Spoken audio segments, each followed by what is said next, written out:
오늘 히브리서로 돌아와서요. 지난주에 이어서 천사론을 지금 다루고 있습니다. 신구약 성경 가운데서 많이 등장하는 존재가 바로 천사인데요. 여러 가지 표현으로 표기가 되어 있어요. 천사라고 직접적인 용어를 쓰기도 하고, 주의 사자라기도 하고, 또 이름을 가브리엘이니 이런 여러 가지 이름으로 이 천사들이 거론되고 있는데요. 그러나 정작 천사가 무엇인지에 대해서 명확하게 정거한 내용은 이 히브리서 1장, 2장이 가장 돋보인다, 이렇게 말할 수 있어요. 예수님과 천사를 이렇게 비교하면서, 그건 천사의 그 이치를 격화시키거나 그런 게 아니라, 우리를 하여금 바른 구분을 통해서 하나님을 섬기는데 어려움이 없도록 하기 위한, 방해를 받지 않게 하기 위한 배려라고 생각합니다. 저는 천사를 사랑합니다. 무척 좋아합니다.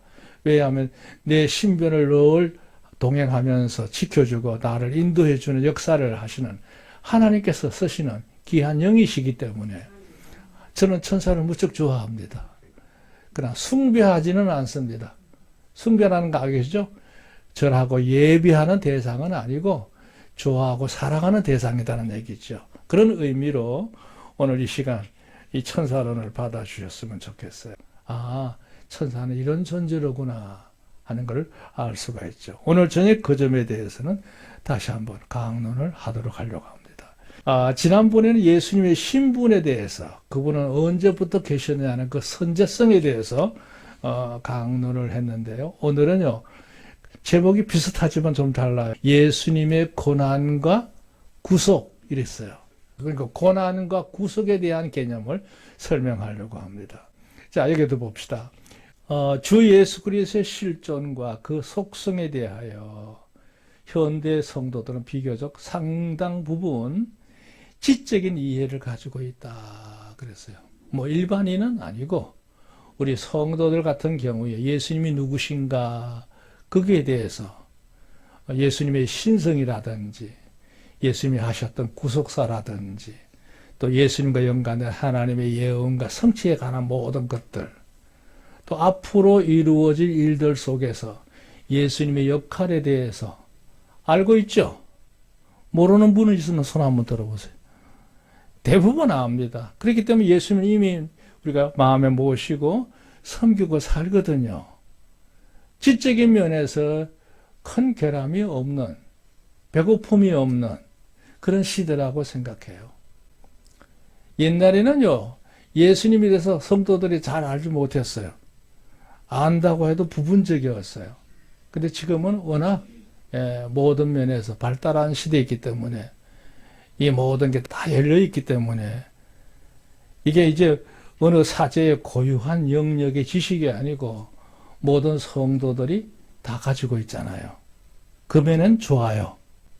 자, 그것까진 좋은데 문제는 그 다음이에요. 하지만 이게 이제 걸림돌이에요. 이해와 실생활 속에서 내 마음속에 그분을 그렇게 알았다면 내 의식적으로 내 안에서 반듯하게 실제로 분별을 해야 된단 말이에요. 분별. 무슨 얘기냐 하면 사람이 숭배하거나 섬기는 대상이 많잖아요. 또 우선순위, 우열을 가릴 때도 마찬가지고, 그랬을 때 예수님을 어느 이치에 두느냐고 하는 문제는 다른 문제예요. 예수님에 대해서 아는 거는 지적으로 상당 부분 알고 있지만 실제 내 삶 속에 의식적인 성향을, 의식적으로 말이죠. 내 삶의 의식에서 그분을 어떻게 분별하고 있느냐고 하는 문제에 대해서는 다시 한번 우리가 살펴봐야 된다는 뜻이에요. 여기 비슷한 말을 넣어놨어요. 분별, 선별, 차별 그랬는데, 분별이라고 하는 건 뭐냐면 무슨 얘기냐면 여러 개의 종류를 놓고 그 자체를 하나하나 특색 있게 구분하는 거, 그걸 분별이라고 그래요. 판별이란 말도 쓰기도 합니다. 그러니까 사람이 섬길 수 있는 섬김의 대상 중에, 여러 신들 중에 예수님이 어떤 분인가 하는 걸 우리가 분명히 분별할 수 있죠. 불교를 믿든 교회를 가든 다 같은 거 아니냐, 이건 분별력이 없는 거고요. 그 말도 안 되는 거고요. 우리 성도들이 이 분별력을 바로 가지게 되면 적어도 내가 섬기는 예수님에 대해서 자부심을 가질 수 있어요. 감사함을 가질 수 있어야 돼요. 그런 의식이 있습니까? 아까 얘기했죠? 지적으로는 예수님이 어떤 분인지를 알아요. 이미 성경을 수없이 들었기 때문에. 그렇지만 내 실생활 속에서 예수님의 이치를 놓고 봤을 때 그분을 제대로 분별하고 있느냐는 거예요. 이거 심각한 얘기입니다. 분별만 아니에요. 그 다음에 한 단계 더 올렸어요. 선별이에요. 그 가운데 하나를 택하라고 하면 누구를 택하느냐 이거예요. 물론 당연히 예수님을 택하시겠죠. 근데 실제 생활 속에 삶의 우선순위를 따질 때 예수님이 맨 앞자리에 있느냐? 맨 앞자리에 선별되어 있느냐? 그렇게 물으면 우리가 우물쭈물할 수 있습니다. 자신 있게 말하지 못할 수도 있어요. 그러니까 분별이 중요한 게 아니고 그 다음에 선별이 중요해요. 선별이. 그 가운데 다른 건 다 내가 포기해도 예수님만은 놓을 수가 없어. 이분만은 내가 꼭 붙잡고 있어야 돼. 그 선별의식이 우리 안에 있어야 될 줄로 믿습니다. 그 우선순위가 안 되면 주일 예배 드려서 참석하는 것도 엉망진창돼요. 예배를 소홀히 하게 되는 거예요. 예수님에 대한 선별의식이 부족하기 때문에 예배 생활이 엉망진창되는 겁니다. 일상생활도 마찬가지고요. 그러면 세상의 종이 되고 물질의 종이 되고 권력의 종이 되고 명예의 종이 되고 쾌락의 종이 다 있잖아요. 그것보다 더 위에 예수님은 선별되어야 되는 것이에요. 선별되어야 됩니다. 하나 더 올려갈게요. 차별이에요. 선별하다 못해. 이제는 아예 구분을 짓는 차등을 두어서 예수님의 자리가 우월한 자리에, 독보적인 자리에, 절대적인 자리에 예수님이 계시도록 차별을 두어야 됩니다. 자, 이 얘기하니까 심각하죠? 아까 제가 처음에 얘기했어요. 예수님이 어떤 분이신가에 대한 지적인 판단은 이미 대부분 보편적으로 다 가지고 있어요. 하지만 실제 생활 속에서 내 의식 속에서 그분을 어떻게 섬기고 있느냐는 문제는 별도입니다. 그런 경우에는 확연히 사람마다 다 다릅니다. 다 달라요. 오직 주님만을 제대로 섬기면서 모시면서 살고자 하는 그 열의가 이 의식에서 드러나는 거거든요. 곧 예수님의 신분에 대해서 잘 알면서도 절대적으로 유일한 신앙. 그래요. 아까도 얘기했지만 뭘 믿든 잘 믿으면 되지 않느냐는 사고방식을 가진 사람들이 의외로 그리스도인의 의식 속에 있어요. 여러분 무시해서 그런 말이 아니에요. 목회자들 속에도 있어요. 그래서 그게 무슨 그들과 어울리는 게 무슨 대단히 앞서가는 선진적인 의식을 가진 사람처럼 군림하고 있고요. 그러면서 그걸 이제 온 사방에 마케팅 작업을 해요. 그 인기인들이 많아요. 그 일반 사람들이 볼 때는 야, 저 사람들 열린 사람들이다. 고지식한 사람들이 아니네. 그래, 저래야 되는 거야. 뭐 이런 식으로. 예. 아닙니다. 그건 절대 그렇지 않습니다. 우리는 분명한 의식이 있어요. 이것도 좋고 저것도 좋은 게 아니라 예수님은 우리가 의지할 수 있는 절대적인 참신이요. 구원자이심을 믿습니다. 유일한 신앙의 대상이 누구냐? 그랬을 때 예수님이에요. 그걸 당당하게 얘기할 수 있어야 되고요. 내 의식 속에도 분명히 해야 되는 거예요. 이건 중요한 얘기예요. 뿐만 아니에요. 대속 문제예요. 대속. 예수님만이 우리의 모든 죄를 대신해서 그 모든 걸 해결해 주신 분이잖아요. 예수님 말고 우리 문제를 해결해 주실 분이 있어요? 없습니다. 없습니다. 조말할 때. 없습니다. 예수님만이 우리의 모든 죄를 대적해 줄 수 있는 언제나 지정된 분이에요, 그분이. 하나님이 예수님을 통해서만 인정하셨어요. 다른 건 없어요. 당연히 구원은 예수님뿐이죠. 내가 길이요 진리요 생명이니 나로 말미암지 않고는 아버지께 올 자가 있다 없다? 없다 그러셨어요. 주님이 하신 말씀이니까 너무 독선적이 아니냐? 그게 사실입니다. 그런 데 대해서 이런 태도 앞으로 반드시 버려야 돼요. 첫째, 무념이에요, 무념. 아무 생각이 없어. 뭐 그러거나 말거나 뭐 나하고 상관없는 일인데 뭐 난 교회 가고 있는데 뭐 이래가지고 아예 마음속에서 도외시하는 경우가 있어요. 그러면 안 됩니다. 그게 우리는 분명하게 기민해야 돼요. 예민해야 돼요. 그거 안 됩니다. 두 번째요. 간대해요. 물론 인격적으로 사람을 무시하는 건 아니에요. 뭐 어디 누굴 가든 뭘 믿든 간에 인간적으로는 존중해주고 마땅히 대우해 줄 수 있어요. 하지만 신앙의 대상을 논하고 구원을 논할 때는 그 절대로 그렇게 함께 묻어갈 문제가 아닌 거예요. 간대한 거 그게 인격적인 것만은 아닙니다. 이 문제만큼은 날이 선 칼날 같아. 아니다 말이죠. 분명히 아닌 거예요. 때로는 아마 이게 이것 때문에 격론이 벌어져서 논쟁할 수도 있어요. 그렇대. 나 싸우기 싫어. 그냥 그러면 너 좋은 대로 믿어. 이렇게 얼부머릴 수도 있어요. 근데 엄격히 말하면 그거는 안 됩니다. 간대. 그 다음에요. 더 나쁜 게 있어요. 타협해요. 적절히 이용해서. 아까 얘기했던 것처럼 서로 소통하면서 잘 지내자 이런 얘기예요. 평화로울 때는 괜찮은데요. 이게 극단적으로 사회적인 모든 분위기가 바뀌고 돌변할 때는 이 타협 방식이 유용하거든요. 왜? 그래야 내 생존에 도움이 된다고 생각하는 거예요. 신앙은요, 그런 식으로 진행되는 게 아닙니다. 로마 황제들이 기독교인들을요, 한 300년 넘게 탄압을 해서 수천만 명 죽였죠. 그러다 보니까 교회 안에 배교하는 일도 많아지고, 막 말하는 타협을 해서 적당히 사람들 속에서 이렇게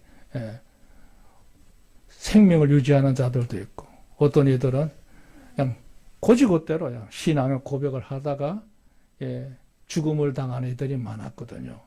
그랬을 때 오늘 이게 참 중요한 말이에요. 우리는 어떤 노선을 갈 거냐는 거예요. 이거 중요하지 않아요? 자, 너무 깊어지니까 넘어갑시다. 두 번째 보세요. 성경에는 이미 오래전부터 천사들의 존재가 주의 사자 또는 천군 등 여러 가지 명칭으로 서술이 되어 있어요. 천사에 대해서. 보세요. 본래 천사는 하나님께서 부리시는 영적 피조물이에요. 우리는 육적 피조물이고요. 천사는 영적 피조물이에요. 육적 피조물과 영적 피조물의 다른 점은 뭐냐? 육적 피조물은 형태를 가지고 있어요. 이렇게. 몸을 갖고 있어요. 근데 영적 피조물은 몸이 필요하지 않아. 그냥 의식의 세계, 영혼만 가지고 있는 존재. 그러니까 하나님께서 영계의 세계에 하나님께서 당신이 어떤 일을 수행하시기 위해서 천사의 무리를 피조물을 만드신 거예요. 그러니까 지금으로 볼 때는 당연히 우리보다는 투명인간이 더 세겠지. 안 그래요? 서로 맞서서 주먹질을 한다고 했을 때 상대는 안 보이고 나만 보이면 내가 불리하잖아요. 어디서 주먹이 날라올지 모르니까. 지금 마찬가지예요. 천사들의 세계가 능력적인 면에 지금은 우리보다 상상도 할 수 없을 만큼 비교차가 커요. 절대적인 존재죠. 우리는요, 천사들 대할 때 하나님 같은 존재예요. 하나님 대행자니까요. 하지만 지금은 하나님께서 천사를 통해서 우리를 보살피시기 위해서 천사의 무리를 두셨는데요. 훗날에 우리가 하나 앞에 가면 천사는 여전히 심부름꾼이고 우리는 하나님의 자녀로 이치가 바뀝니다. 할렐루야. 그게 천사와 우리의 관계예요. 그러니까 천사를 우리가 하대할 이유는 없어요. 좋아하고 사랑하고 천사와 도움을 받을 수 있도록 우리가 제대로 사는 의식이 필요해요. 그러면 하나님은 천사의 무리를 통해서 우리를 돕도록 되어 있어요. 그 얘기를 하는 거예요. 영적인 비전으로서 애초에 그 지혜와 역할에 분명한 한계를 두셨어요. 하나님께서 막무가내로 천사를 부리신 게 아니거든요. 그럼에도 문제는 뭐야? 초대교회 이후부터 초대교회도 문제가 있었는데요. 특히 이제 종교 자유화가 되고 난 이후에 교회 세력이 강해지게 되면서 교부 시대를 지나고 교황 시대로 들어가면서 말이죠. 교회 안에요. 천사를 숭배하는 의식이 더 강화됐어요. 이거는 애시당초 초대교회부터 신비주의자들에 의해서 만들어진 거예요. 그랬던 것들이 이제 지금까지 이제 천사 숭배가요. 여러 가지 이단 형태로 지금도 득세하고 있죠. 신비주의적 이단 의식으로 말미암아 숭배 풍조가 생겨나더니 이후 지금까지 말이죠. 잘못된 교회 세력에 의해서 이게 모든 거 다 마귀 장난이에요. 악령의 변질된 역사의 일환입니다. 여기 이런 말 하죠. 유념하라고 그랬어요. 방심하지 말란 뜻이에요. 그래서 우리가요, 감사한 것은 반듯한 신앙생활을 주를 섬길 수 있는 백성으로 살게 된 것을 늘 감사하는 성도가 되시기를 좀 축원합니다. 자, 오늘 본론 들어갈게요. 세 대주로 나누는데요. 여기 1절부터 4절이 참 의미가 있어요. 복음적인 경계 그랬어요. 아까 읽었던 구절권에 이런 있어요. 그러므로 모든 들은 것을 우리가 더욱 간절히 삼갈지니 혹 흘러 떠내려갈까 염려하노라. 뜬금없이 이상한 얘기가 나와요. 이건 왜냐면 지난주에 천사에 대해서 설명할 때 예수님과 천사의 신분적 이치를 설명했잖아요. 이제 계속 이어진 본문이에요. 이 천사에 대한 개념을 명확하게 하지 못하면 이상한 사설이 내 마음에 찾아올 때 나도 모르는 사이에 정신을 잃고 거기에 휩쓸려 가지고 떠내려가는 배처럼 그렇게 될 수 있다. 이런 의미거든요. 여기 설명해 놨어요. 성도는 어떤 현실을 물어하고 매사에 잘 살펴야 될 주의성이 필요해요. 주의한다. 조심한다는 뜻이에요. 그 다음에 경각이라고 말하면서 깨어있다. 정신 차린다는 뜻이에요. 그냥 무념적으로 사는 게 아니라 반듯하게 정신을 차리고 깨어있는 상태. 근신한다는 말과 비슷해요. 그 다음에 이제 각오가 있어요. 각오는 뭐냐면 단단히 내가 이런 문제에 봉착하게 되면 내가 적당히 넘어가지 않을 거야. 내가 내 태도를 분명히 취할 거야 하는 스스로의 다짐이에요. 그게 의식이 필요해요. 그러지 못하면 어떤 문제가 생기느냐. 여기 보세요. 마치 물가에 계류하였던 배가 방심하는 사이에 바닷가에 이제 배가 이제 들어와서 접안을 해서 포구 안에 갖다 놓잖아요. 그리고는 이제 밧줄을 던져서 물가에 있는 기둥에다 묶어 놓거든요. 그 몸이 고단하다고 묶어 놓을 때 단단히 묶지 않고 어설프게 묶어 놓으면 어떤 일이 벌어져요. 바닷물이 늘 출렁출렁 하다가 이 끈이 솔솔 풀리면서 떠내려갈 수 있겠죠. 왜? 바다는 가만히 있지 않거든. 늘 그 조류가 말해요. 있단 말이에요. 세상도 그래요. 이걸 시류라고도 하는데요. 우리가 사는 세상이 조용한 게 아닙니다. 계속 흔들리는 물결처럼 말이죠. 유행을 타고 여러 가지 풍조들이 난무하고 있는 것이 세상이에요. 시류, 조류 같은 뜻이에요. 그러니까 우리 성도들이 정신 차리지 않고 늘 경각심을 가지고 않고 살다 보면 나도 모르는 사이에 신앙적으로 영적인 면에 끈이 풀려. 어떻게 돼요? 바닷가에 묶어놓은 배가 끈이 풀리면 그게 어디로 가겠어요? 난리가 나는 거죠. 그 다음에 여기 기류예요, 기류. 단단히 묶긴 했는데 바람도 그렇잖아요. 풍류가 말해, 바람이. 돈단 말이에요. 여기는 멀쩡한데 저기는 돌바람이 불 수도 있고. 이런 식으로 기류에 의해서. 또 급류라고도 하고 경류라고도 하는데요. 갑자기 말이죠. 파장이 치고 들어와서 흔히 쓰나미라고 합니까? 휩싸이게 되면 제 아무리 큰 배도 자초되고 맙니다. 그것처럼 세상에는 우리가 순수한 복음을 지키기에 너무나 많은 조류들이 있어요. 풍류들이 있어요. 급류들이 있어요. 그걸 조심하라는 거예요. 그러니까 이거는 이 표현이 그거예요. 이 1절 표현이 우리가 훅 떠나갈까 조심해야 된다. 끈이 풀려가지고 표류하게 되면 그 뭐 배 하나 잃어버리는 거죠. 그것처럼 우리가 등 안에 살면 잘못된 이 천사의식의 여러 가지 조류들에 휩싸여서 신앙을 망칠 수 있다. 조심해야 된다. 이런 얘기를 오늘 여기 담고 있어요. 참 중요한 말이라고 생각해요. 2절 천사들도 하신 말씀이 견고하게 되어 모든 범죄함과 순종치 아니함이 공변된 보응을 받았거든. 우리 번역이 좀 어려운 번역인데요. 이 말이 무슨 얘기냐면 하나님께서 그동안 하나님의 일을 하실 때 하나님의 사자들을 통해서 어떤 뜻을 전하기도 하고 어떤 일을 일으키기도 하고 그런 일들을 천사를 통해서 했단 말이에요.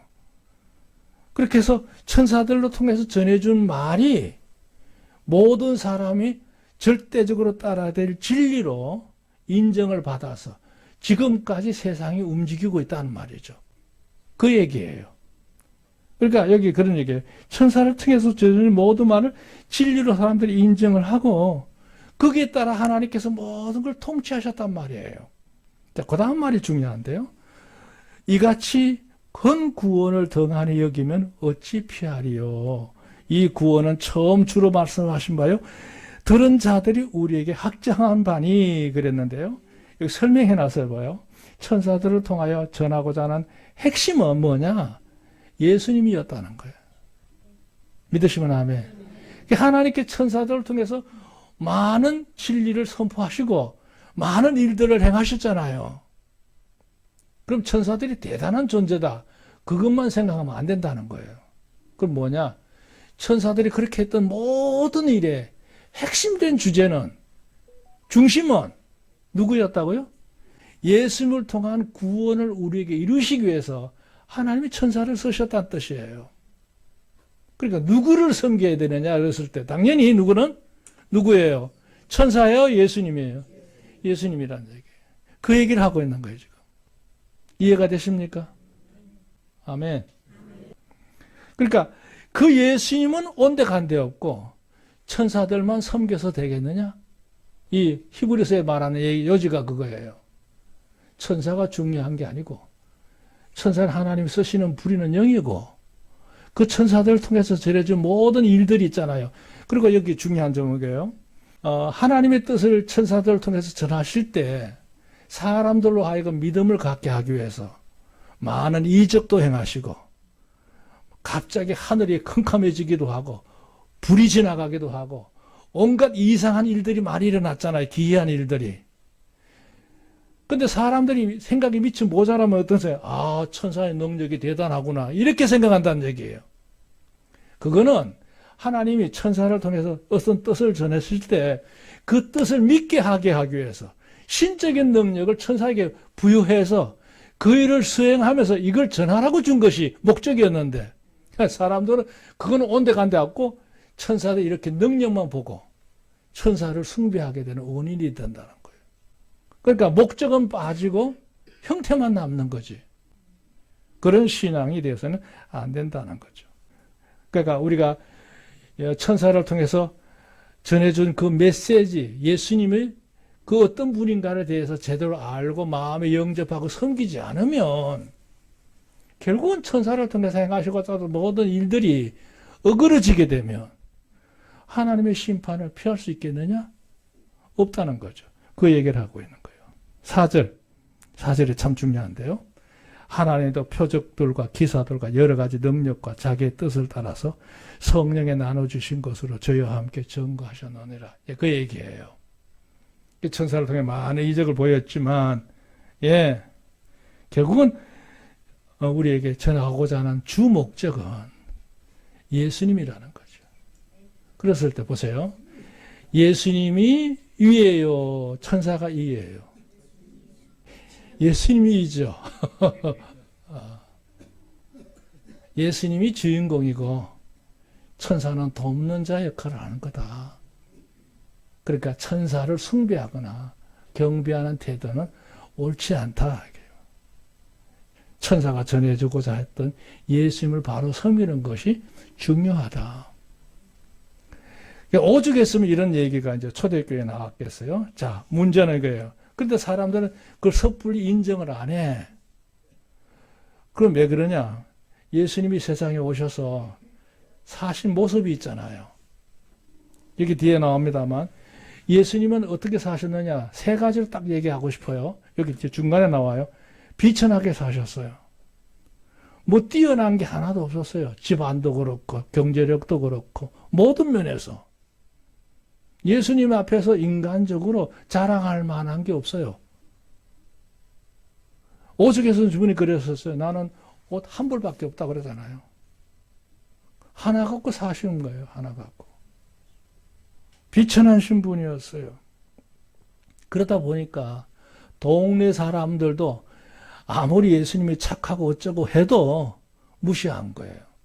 그들에게 가서 하나님 말씀을 전거하니까 마음에 양심이 찔리니까 저 목수 아들 아니냐? 제법 똑똑하네? 그러더니 어느 날 그들이 잘못한 거에 대해 지적을 하니까 이놈 봐라. 우리한테 훈계를 해? 그러고 예수님 끌고 절벽에 가서 밀으려고 했던 사람들이 동네 사람들이었어요. 이게 무슨 얘기예요? 비하한 거예요. 자기들보다 높게 이치를 두지를 않았어요. 온갖 수모를 다 줬어요. 예, 업신여겼단 말이에요. 그뿐 아니에요. 주님이 사역을 하게 되니까 오히려 그들이 해야 될 사역을 예수님이 하셨잖아요. 그랬을 때 예수님이 하신 일을 보고 그들이 양심이 찔리고 못 견디겠거든. 그래서 음모를 꾸며가지고 비열한 짓을 했어요. 예수님은 제대로 된 재판을 받은 게 아니에요. 겁조된 이 음모를 가지고 예수님을 몰아서 십자가에 처형한 거예요. 그러니까 이제 후세 이제 초대교인들 인식이 부족한 사람들 어떻게 생각하느냐? 어떻게 예수님이 하나님의 아들이시고 그렇게 절대자라고 하며 세상에서 그렇게 살다 갈 수 있느냐?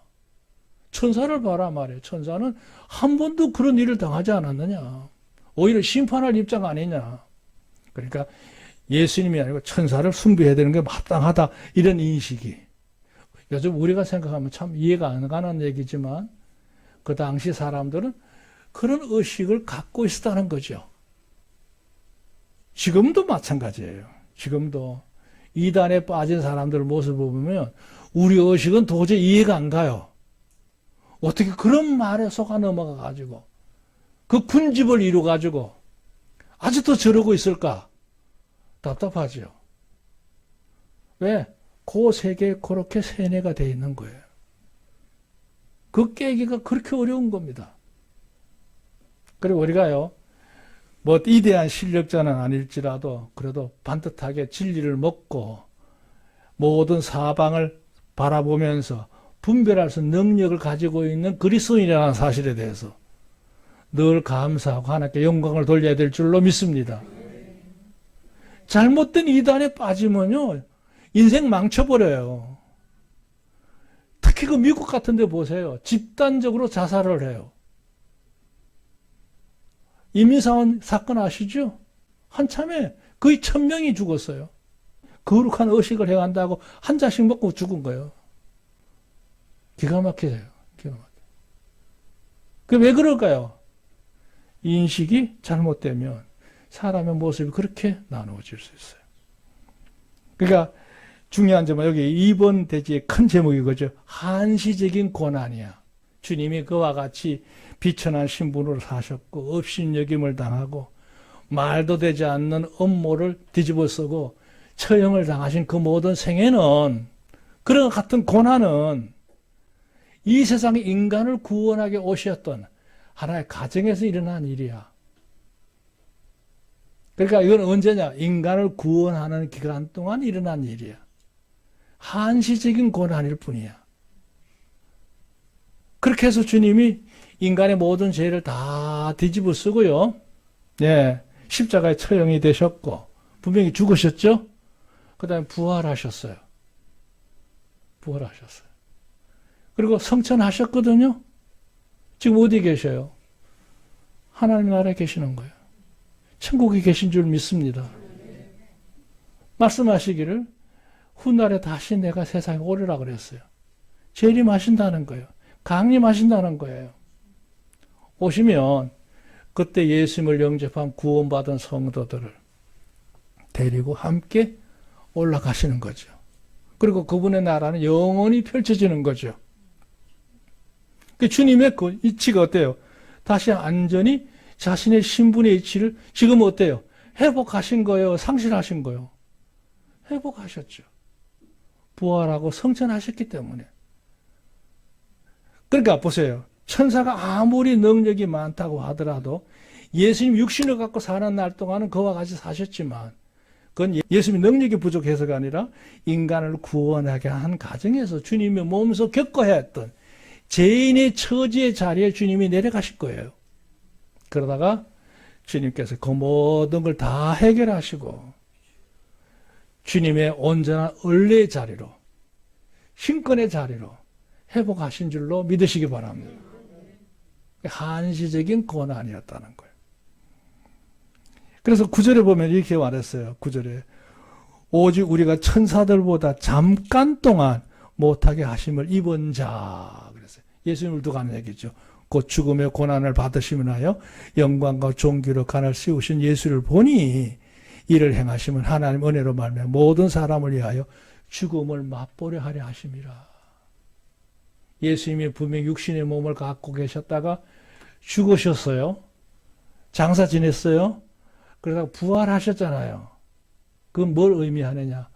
우리도 예수님을 영접하면 예수님처럼 우리가 비록 육신으로 살다가 죽을지라도 하나님께서 우리를 불러 일으키시는 날 부활의 존재가 된다는 사실을 보여주신 사건이라는 거예요. 주님이 얼마든지 이 모든 걸 피할 수 있었어요. 그러나 왜 그렇게 하셨느냐? 인간에게 구원이 확실히 어떠한 걸 알게 하기 위해서 주님이 그 먼저 가시면서 그 길을 먼저 겪으신 거예요. 그걸 오해해가지고 천사들을 이대하게 보고 예수님을 소홀히 한다? 이건 말도 안 된다는 얘기죠. 정권을 회복하신 것. 자, 설명이 길은데요. 마지막 하나 더 봅시다. 주님이 그렇게 하신 이유를 이제 설명하는 게 바로 10절부터 저 18절까지 쭉 진행되는데요. 만물이 인하고 만물이 말미암은 자에게 많은 이들을 이끌어 영광에 들어가신 이래 저의 구원의 주를 고난으로 말미암아 온전케 하심이 합당하도다 그랬어요. 뭔 말인지 이해가 안 되죠? 이 서술이 참 어렵습니다. 그래서 여러분이 이 히브리서를 보실 때는 특히 다른 서신하고 좀 달라서 말이 꼬이는 듯하게 들어갑니다. 목사인 제가 봐도 이 말이 언뜻 무슨 말인지 잘 이해하기 한참에 어려워요. 그래서 원문을 꺼내놓고 다시 살펴가면서 현대 번역으로 다시 보면서 쭉 하나하나 살피는 이런 과정의 교환을 만들거든요. 그래서 여러분 쉬운 성경 추천해요. 그걸 보시면서 이 본문을 한번 다시 살피시면 이런 의미로구나. 특히 히브리서를 여러분 대하실 때는 이게 단순한 서술형이 아니거든요. 그러니까 여러분이 쉬운 성경을 꼭 참고하시기를 당부합니다. 자, 설명은 여기 주보를 보시면 돼요. 만물의 창조자로서 인간의 온전한 구원을 위한 고난은 당연한 것이었다. 그렇게 안 당하면 안 돼. 그래야 인간의 자리까지 내려오실 수 있어. 주님이 왜 그런 한시적인 고난을 당했느냐 그랬을 때 그 이유를 여기 10개를 제시해 놓은 거예요. 10개를. 10절부터 18절까지 내용을 10개를 잡아놔서 보세요. 두 번째, 여기 2번 보세요. 그리스도에 의해 구원받은 그리스도인이므로 아직은 여전히 불완전한 인간이지만 지금은 아직 부족해요. 하지만 사실상 우리는 어떤 존재냐? 예수님이 예수님을 구주로 영접하는 우리는 예수님이 형제와 같다고 하는 일에 아무 거리낌이 없어요.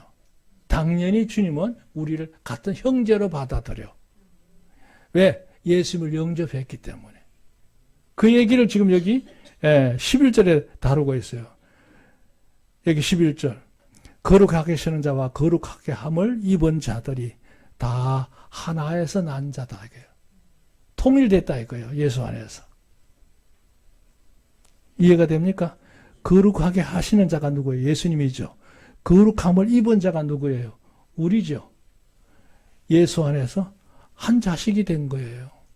한 가족이 된 거예요. 믿으시면 아멘. 그러므로 형제라 부르시기를 부끄러워 아니하시고 그랬어요. 한 예를 들게요. 예수님이 사역하실 때 그 모친하고 형제들이 예수님을 찾아왔어요. 사역하시는 사람들이 그 사람이 너무 많으니까 근데 안에 못 들어오고 저 밖에 있는 거예요. 그 제자 중 하나가 주님 모친하고 형제들이 왔습니다. 그랬어요. 주님 뭐라 하셨죠? 누가 내 모친이고 내 형제냐? 나를 받아들인 자가 내 형제고 내 모친이니라 그랬어요. 이해가 되십니까? 그 말이에요 이게. 우리가 예수님을 영접했기 때문에 우리는 예수님이 우리를 대할 때 남남으로 대하는 게 아니라 같은 형제로, 친척으로, 혈족으로 대하는 일에 조금 더 거리낌이 없다고 그랬어요. 그 귀하게 여긴다는 뜻이죠. 3번. 여기 12절 말씀인데요. 이르시되 내가 주의 이름을 내 형제들에게 선포하고 내가 주를 교회에 속에 찬송하리라 하였으며 그런데 이 말이 어디냐면 시편 22편 22절. 그걸 인용한 말이에요. 그러니까 하나님 말씀을 따라서 예수님을 구주로 영접한 자들에게는 예수님 말한 것처럼 다 내 형제고 내 모친이라고 하는 일에 자격에서 부족함이 없다는 뜻이에요. 아주 중요한 말입니다. 4번. 13절 말씀인데요. 또다시 내가 그를 의지하리라 하시고 또다시 볼지어다 나와 함께 및 하나님께서 내게 주신 자녀라 그랬어요. 이 얘기가 계속 반복되고 있죠. 그러니까 예수님의 몸을 덧입어 모르내서 구원받은 성도가 됐으니까 주님과 우리는 한 몸이다. 한 공동체의 일원이라는 사실이에요. 중요한 말입니다. 14절 5번입니다. 또 인성을 입으신 예수님은 죽으심의 세력을 이기게 합니다. 우리가 예수님을 영접하지 않고는요, 절대 악령의 세계를 이길 수가 없어요. 잘 보세요. 예수님이 사역을 첫 번째 시작하실 때 하신 분이 뭐예요? 성령에 이끌려서 마귀에게 시험을 받았잖아요. 광야에서. 근데 예수님이 이기셨잖아요. 그 시험의 종류가 굉장히 극한 시험이거든요. 그걸 주님이 이기셨어요. 그것처럼 우리가 예수님 영접하면 마귀의 어떤 장난도 우리를 넘어뜨릴 수 없다는 것을 보여주신 거라는 거죠. 그걸 주려고 주님이 세상에 오신 거예요. 이게 설명이 참 제가 마음이 급하니까요. 이상하네요. 자, 15절 6번입니다. 이제는 성도들의 경우 죽음의 종이 아니라 그 무엇도 속박할 수 없다. 여기 15절. 또 죽기를 무서함으로 일생에 매여 종 노릇하는 모든 자를 놓아주시려 함이라. 살다 보면요. 굴종할 일이 많아요. 돈 앞에 굴종하게 되고 권력 앞에 굴종하게 되고 여러 가지 우리를 종으로 잡으려고 하는 것들이 많아요. 그런데 우리가 예수님을 영접했기 때문에 예수의 이름으로 그 모든 걸 물리칠 수 있는 줄로 믿습니다. 세상 그 어떤 것에도 종이 되지 않기를 주의 이름으로 축원합니다. 그걸 할 수 있게 하기 위해서 주님이 그렇게 극한 고난을 받으시면서도 끝내 이기셨잖아요. 이겼다는 말은 돌려서 얘기하면 물리쳤다는 얘기예요. 거절했다는 얘기예요. 거기에 절대 굴종하고 비겁하게 굴복하지 않으셨어요. 그러니까 고난이 많았던 거예요. 그렇게 해서 우리에게 구원을 완성해 주셨으니까요. 우리가 세상 살 때요. 적당히 살면 안 돼요. 명확하게 사는 성도가 되기를 주님 축원합니다. 주님을 온전히 나의 온전한 구주로 차별하시길 주님은 축원합니다. 아까 말하는 분별, 선별, 차별이 그래서 중요한 말이에요. 16절 볼까요? 이는 실로 천사들을 붙들어 주려 하심이 아니요 오직 아브라함의 자손을 붙들어 주려 하죠. 저는 이 말씀 교환 치다가요. 한참 동안 멍했어요. 예수님이 그와 같은 고난을 당하셨던 거는 나를 아브라함의 계보에다가 묶어주려고 그렇게 고난을 당하신 거구나. 아브라함이 하나님의 택함받은 선민이잖아요. 아브라함의 계보에 그 식구에 우리를 묶어주려고 주님이 이와 같은 고난을 당한 거다 이거예요. 주님이 힘이 없어 고난 당한 게 아니고 우리 같은 인간을 아브라함의 계보에 거기에 속한 자로 삼아주시기 위해서 주님이 그와 같은 고난을 받으신 거다. 할렐루야. 자, 참 깊은 얘기예요. 17절 제가 범사의 형제들과 같이 대심이 마땅하도다. 이제 하나님의 일에 자비하고 충성된 대제사장에 대하여 백성의 죄를 구속하려 하시며 이것도 한 단계 더 높은 말이에요. 여기 보세요. 8번 예수님의 고난으로 인하여 모든 인류에게 있어서 충실하고 온전한 대제사장이 누구가 됐어요? 예수님이 되신 거예요. 레이지파의 대제사장은 형태이고요. 진짜 우리의 죄를 대신해서 하나님 앞에 화해시킬 수 있는 진정한 대제사장은 예수님이신 줄로 믿습니다.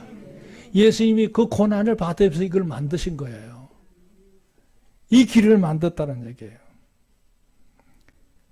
18절 자기가 시험을 받아 고난을 당하였은즉 시험을 받는 자는 능히 도우시느니라 그랬어요. 예수님은 강한 미혹을 받았지만 이긴 분이죠. 이긴 분이에요. 그 다음 말이 중요해요. 그렇기 때문에 우리가 예수님을 온전히 섬기면 우리도 그분의 도움을 받을 수가 있어요. 충분히 우리가 예수의 이름으로 이길 수 있을 줄로 믿습니다. 오늘 히브리서 2장이 너무 중요합니다. 시간 같아서는 한 2시간 강의하고 싶은데 그럴 수 없는 게 아쉽네요. 어쨌든 오늘 주님이 고난을 당하신 것은 능력이 없어서 고난 당한 게 아니라 우리를 위한 거기 때문에 한시적으로 당하는 고난이었다.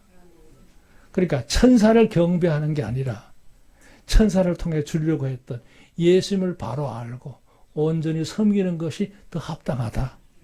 이게 히브리서 1장과 2장의 결론입니다. 할렐루야. 오늘 중요한 천사론 얘기했어요. 제가 오늘 두서없이 설명했지만 아무튼 주님과 천사의 관계 역할이 이런 역할이구나. 주님이 그냥 적당한 분이 아니라는 것을 오늘 여러분이 확실히 아셨으면 좋겠어요. 잘 활용하시기 바랍니다. 이제 다음 주에는 이 3장 넘어가면 또 모세하고 비교해요. 유대인들 때문에 그래요. 유대인들 때문에. 할렐루야. 하나님 축복이 함께 하시기를 지금 축원합니다.